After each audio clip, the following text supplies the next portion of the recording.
Chers amis, bonjour. Nous mettons aujourd'hui un terme à la série de méditation des évangiles du dimanche, commencée le jeudi saint, en plein cœur de la crise du Covid-19. Les lectures du jour sont autant de points de suspension qui nous laisseront chacun devant un choix profond à poser du côté de l'âme. Ce choix y est doublement éclairé. D'abord par le Christ qui nous offre une béatitude. Heureux vos yeux puisqu'ils voient et vos oreilles puisqu'elles entendent ce que tant ont désiré. De quel ordre est ce désir que nous avons creusé, parfois sang et eau, au long de ces semaines si exigeantes? Qu'avons-nous vu et entendu comme fruit de cette crise que tant d'autres ont désiré entendre ou voir? Quelle révélation! Saint Paul, quant à lui, relie étroitement ce désir intime à ce à quoi la création tout entière aspire avec impatience. Il voit la création saccagée, dégradée, soumise en esclavage par le pouvoir de la vanité, de la démesure. Cette crise dans laquelle nous sommes avec toute la création en serait une fois de plus l'éclatant et douloureux dévoilement, ce que beaucoup aujourd'hui pressentent. Mais pas plus que le Christ, saint Paul n'est un prophète de malheur. La création, écrit-il, a gardé l'espérance d'être elle aussi délivrée de l'esclavage.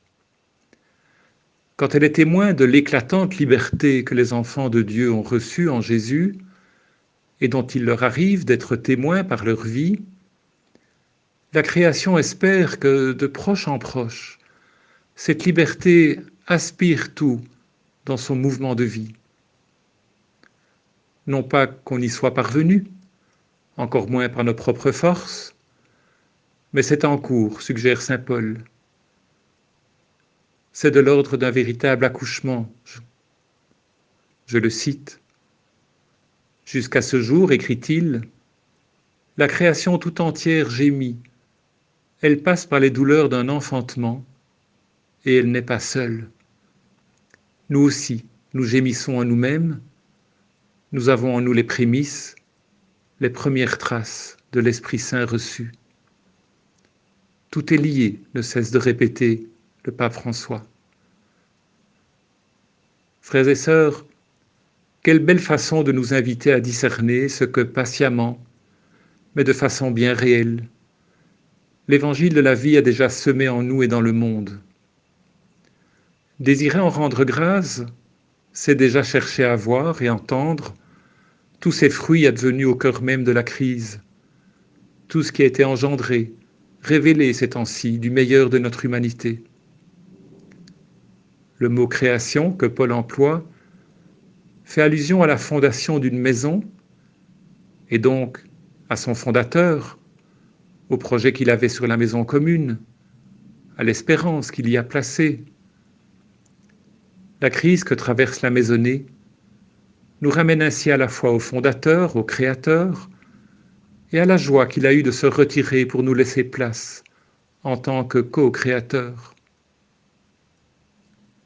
Reste enfin une redoutable question. Qui ne cesse de corrompre cette unité de vue, de tordre notre désir en vanité, en insensé, en folie? D'où ces distorsions viennent-elles? Qui les instille dans le cœur des hommes? On n'en parle guère. Paul évoque celui qui les a soumis à ce pouvoir. Qui diable est ce celui? Je nous laisse en suspension avec cette question. Mais à la joie de vous revoir en vrai parmi nous, enfin.